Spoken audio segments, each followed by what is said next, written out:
व्यक्त करना चाहता हूँ आपके उन फैसलों के लिए जिन फैसलों ने बुंदेलखंड के लोगों को सहारा दिया। जब सूखा पड़ गया, बर्बादी घरों में आ गई, तब आपके फैसले ने जो पैकेट बनाकर भेजा जिससे लोगों की जिंदगी और जान बच सकी। बुंदेलखंड के लोगों को याद है जब आप मुख्यमंत्री थे, अतिवृष्टि हो गई, नुकसान हो गया फसलों का, तो किसी सरकार ने कभी किसानों की तरफ नहीं देखा, पर आपने बुंदेलखंड के किसानों को उतना मुआवजा दे दिया तहसील में जितना भारतीय जनता पार्टी के देश की सरकार ने कर्जा माफी नहीं किया, उससे ज्यादा मुआवजा आपने यहाँ के किसानों को देने की कोशिश की है।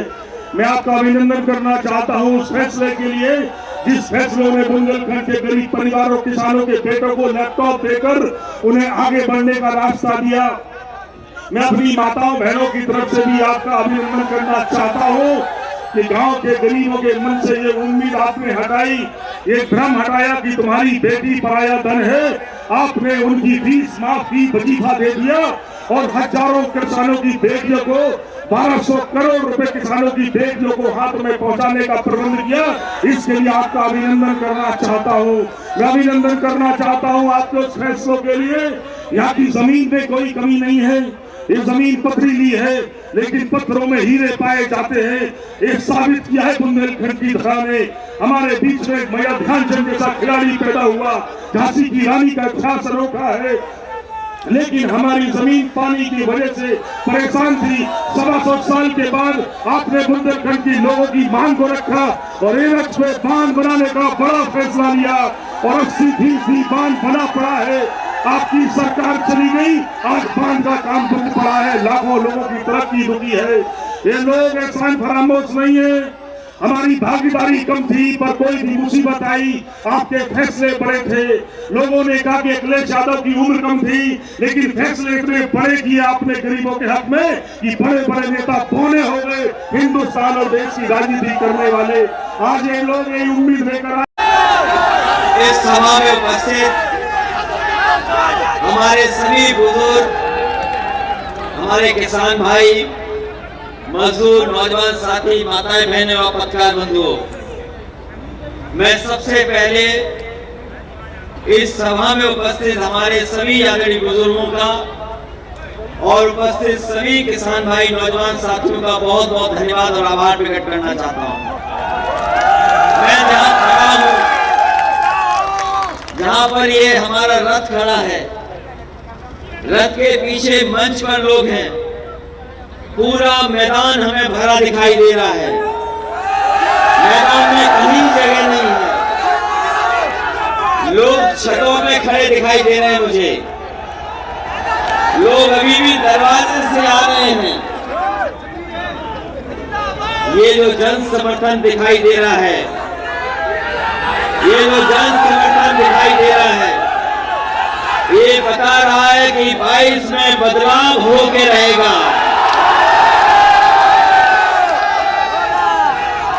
ये इस बार ये बुंदेलखंड की आवाज है कि इस बार बदलाव होके रहेगा और इसलिए बदलाव होने जा रहा है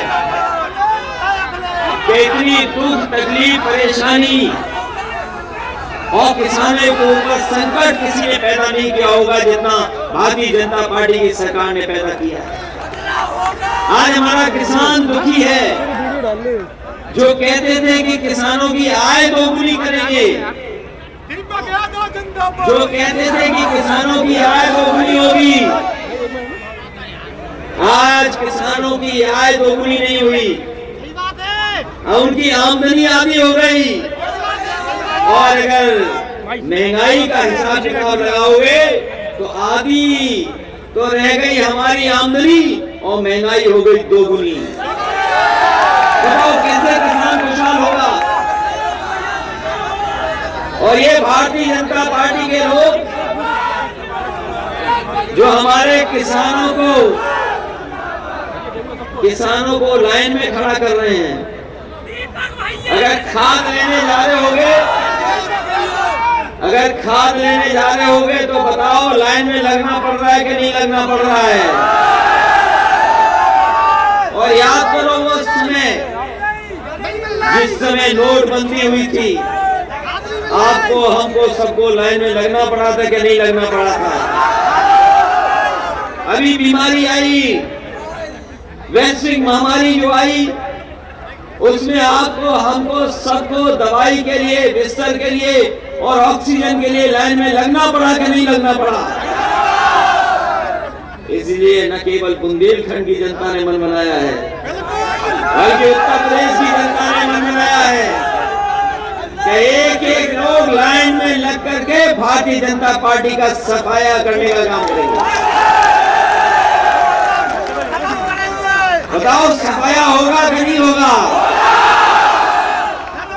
यही बुंदेलखंड की जनता जिन्होंने सब विधायक जिता दिए बीजेपी के, बुंदेलखंड की जनता ने भरोसा किया बीजेपी पर, हमारी भावुक जनता ने भरोसा कर लिया बीजेपी पर, हमारी भावुक जनता ने पूरा समर्थन दे दिया, सब विधायक जीत गए, लोकसभा के सांसद जीत गए। बताओ हमारे किसान भाइयों, आपके हाथ क्या लगा? कुछ मिला इनकी सरकार में? इसलिए बुंदेलखंड की जनता में देख रहा हूं पिछले 2 दिन से, जब से चला हूं मैं, जब से चला हूं बांदा से, तब से समर्थन दिखाई दे रहा है। और इस बार लगता है कि भारतीय जनता पार्टी के दरवाजे बंद कर देगा बुंदेलखंड, दरवाजे नहीं खुलेंगे बंद के लिए। होंगे कि नहीं होंगे? और महंगाई कितनी बढ़ गई है, डीजल पेट्रोल पहुंच गया, पेट्रोल 100 के करीब पहुंच गया। एक ऐसी सरकार है, सोचो गरीब की थाली से, गरीब की जेब से पैसा लेकर के, उनकी जेब से पैसा निकाल करके अमीरों की तिजोरी भर रही है। आपका पैसा निकाल करके अमीरों की तिजोरी भर रही। एक सिलेंडर गरीबों को मिला था, उज्ज्वला के नाम पर सिलेंडर सबको मिल गया। आप बताओ सिलेंडर भरवा पा रहे हो कि नहीं भरवा पा रहे हो? आपको ये नाम बदल देना चाहिए, उज्ज्वला नहीं, इसका नाम बुज्जला योजना कर देना चाहिए। और हमारे बाबा मुख्यमंत्री वगैरह कमाल के हैं, नौजवान साथियों ने नौकरी मिली, न रोजगार मिला, न नौकरी न रोजगार। बड़े बड़े विज्ञापन छाप रही सरकार, और विज्ञापनों में कहां का काम दिखा रहे हैं? अमेरिका की फैक्ट्री दिखा रहे हैं, बंगाल का फ्लाईओवर दिखा रहे हैं, तेलंगाना का डैम दिखा रहे हैं, और चीन का एयरपोर्ट दिखा रहे हैं, चीन का एयरपोर्ट दिखा रहे हैं। जो विज्ञापन में दूसरों का काम बता रहे हैं, जो विज्ञापन में दूसरा काम बता रहे हैं, और जहां जाते हैं वहां नाम बदल देते हैं। ये नाम बदलने वाली सरकार, अच्छा हुआ मोट में नहीं आए, नहीं तो मोट का भी नाम बदल देते हैं। ये नाम बदलने वालों को बताओ, इस बार सरकार से बदलोगे कि नहीं बदलोगे? और ये बांटना चाहते थे लैपटॉप, बांटने दे रहे हैं टैबलेट, कह रहे हैं कि स्मार्टफोन देंगे। और हमारे साथी नौजवानों को याद होगा, समाजवादियों के दिए लैपटॉप आज भी चलने होंगे, और जब ऑन करते होगे, जब चलाते होगे, तो नेताजी हम लोग दिखाई देते हैं। और अब ये टैबलेट देना चाहते हैं। इससे पूछो पत्रकार साथियों, 4.5 साल से कौन सी टैबलेट दे रहे थे?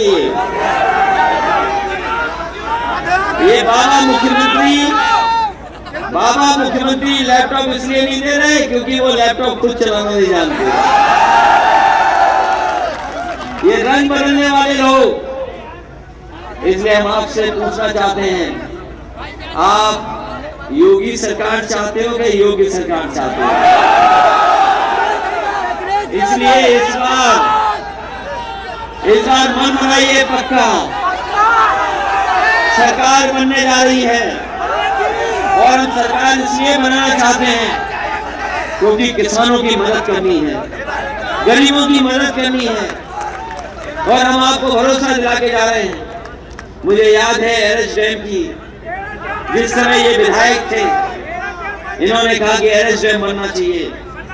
हमने अधिकारियों से पूछ करके कहा कि एरस डैम कितने में बन जाएगा और खेतों तक पानी पहुंचाने के लिए, पानी पीने के लिए इंतजाम करना पड़ेगा, तो कितना पैसा देना पड़ेगा। उन्होंने हिसाब किताब लगा करके बोला कि इतना पैसा लग जाएगा। बोले कि हमने कहा बजट में, बोले अभी बजट नहीं है। मैंने उसी समय कहा कि जाए तैयारी करिए कागजों की और डैम की, हम खुद आएंगे शिलान्यास करने। डैम बनना शुरू हुआ, आज उतना ही बना हुआ है जितना समाजवादी सरकार में बना था, उसके आगे काम नहीं बढ़ा पाए। इसलिए आप लोग आशीर्वाद दीजिए, मदद करिए और हम लोग एरस डैम बना करके आपके खेतों तक पानी पहुंचाने का काम करेंगे। ये लोग हमारे मेहनत करने वाले लोग, ये मेहनत करने वाले लोग, बहादुर लोग, इन्हें किसानों को अगर 2 फसल पैदा करने के लिए पानी मिल जाए तो सबसे ज्यादा खुशहाल अगर कोई होगा तो हमारे बुंदेलखंड का किसान है। इसलिए हम आपसे कहना चाहते हैं, पानी का इंतजाम करना होगा तो पानी का इंतजाम करेंगे। अपने गरीबों को अगर सस्ती बिजली उपलब्ध करानी पड़ेगी तो बिजली उपलब्ध कराएंगे, क्योंकि आजकल तो अगर बिजली का बिल आता होगा तो करंट लग रहा होगा। बाबा मुखर्जी ने बिजली नहीं बनाई, केवल बिजली के बिल बढ़ाए हैं। और हमारे किसानों को रात रात भर अपने खेत की रखवाली करनी पड़ रही है। ये जो बुलडोजर वाले हैं, इनके बुल खेत खाए जा रहे हैं। बताओ, इन बुलडोजर वालों के बुल खेत खा रहे कि नहीं खा रहे? इसलिए ये चुनाव बुल और बुलडोजर को हटाने वाला भी है। बताओ ना, हटाओगे कि नहीं हटाओगे? और ये जाति जनगणना नहीं चाहते, हमारे केशवदेव मौर्य जी चाहते हैं कि जाति जनगणना हो, जातियों की गिनती हो। हमारे पाल समाज के राजा रामपाल जी बैठे हैं, ये भी चाहते हैं जाति जनगणना हो, क्योंकि बीजेपी के लोग कभी कभी नफरत फैलाते हैं, झगड़ा लगा देते हैं हम में और आप में कि ये आबादी में जाना है, ये आबादी में जाना है। इसलिए हम आपको भरोसा दिला के जा रहे हैं, जिनकी जातियां कागज पे हैं वो कभी जातियां नहीं गिनेंगे, और वो इसलिए भी नहीं जाति की जनगणना करना चाहते हैं क्योंकि उनकी पोल खुल जाएगी। इसलिए हम भरोसा दिला के जा रहे हैं, समाजवादी सरकार बनेगी तो जाति जनगणना करने का काम भी करेंगे और आबादी के हिसाब से अपने लोगों को हक और सम्मान दिलाने का काम करेंगे। इसलिए इस मौके पर हम आपको धन्यवाद देते हैं। ये बुंदेलखंड की धरती हमारे बहादुर और वीर लोगों की धरती है, जहाँ पर ध्यानचंद जैसा अच्छा याद दिलाया मुझे, जहाँ ध्यानचंद जैसा हॉकी प्लेयर तैयार किया और ऐसा हॉकी प्लेयर तैयार किया था कि दुनिया में उससे अच्छी हॉकी कोई नहीं खेल पाया। जो हॉकी के संग बॉल लेके चलते थे ध्यानचंद, तो कहा जाता था कि इनकी हॉकी चेक करो, इसमें कोई चुंबक तो नहीं है।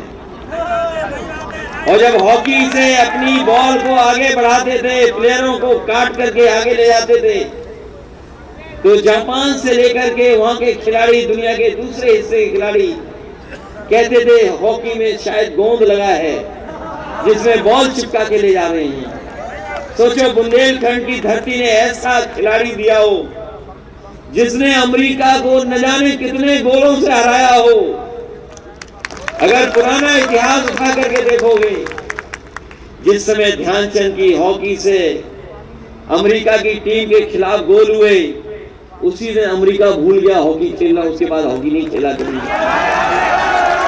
इसलिए जिसने इस धरती ने ऐसे प्लेयर दिए हों जो हॉकी के जादूगर कहे गए हों, और ऐसी रानी लक्ष्मीबाई जहां पे रही हों जिन्होंने अंग्रेजों को नाको चने चबा दिए हों।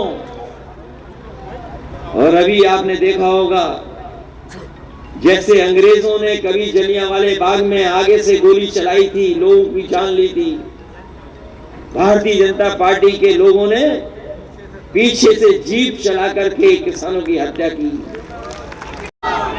अगर रानी लक्ष्मीबाई ने नाको चने चबा दिए थे अंग्रेजों को खदेड़ दिया था, तो ये बुंदेलखंड की धरती इस बार भारतीय जनता पार्टी के लोगों को खदेड़ने का काम करेगी। बताओ, इनको खदेड़ोगे कि नहीं खदेड़ोगे? इसलिए इन्हीं सपनों के साथ इस ऐतिहासिक कार्यक्रम के लिए मैं बहुत बहुत बधाई देता हूँ आपको, बहुत बहुत बधाई देता हूँ। इस बार साइकिल की रफ्तार कम ना हो। बताओ, साइकिल की रफ्तार दोगुनी होगी कि नहीं होगी? और अब तो 1 महीना बचा है, तारीख चुनाव की आ जाएंगी।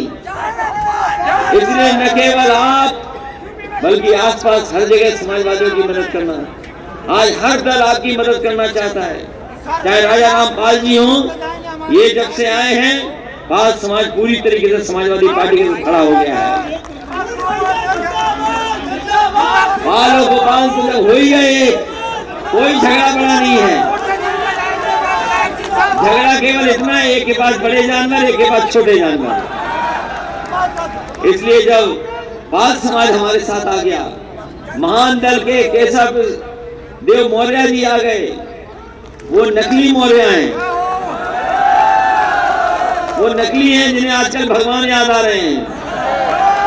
ये असली वाले हैं। इसलिए आज सब आपके साथ खड़े दिखाई दे रहे हैं, सब लोग जुड़ रहे हैं आपसे। तो इसलिए आने वाले चुनाव में और अपनी माताओं बहनों को हम कह के जा रहे हैं, समाजवादी पेंशन मिलती थी, सम्मान देते थे, 500 रुपए देते थे। आने वाले समय में इस महंगाई में अगर हमें 3 गुना भी समाजवादी पेंशन करनी पड़े इन माताओं बहनों को सम्मान देने के लिए, तो समाजवादी लोग सम्मान देने का काम करेंगे। और बहुत बहुत धन्यवाद आप सबका।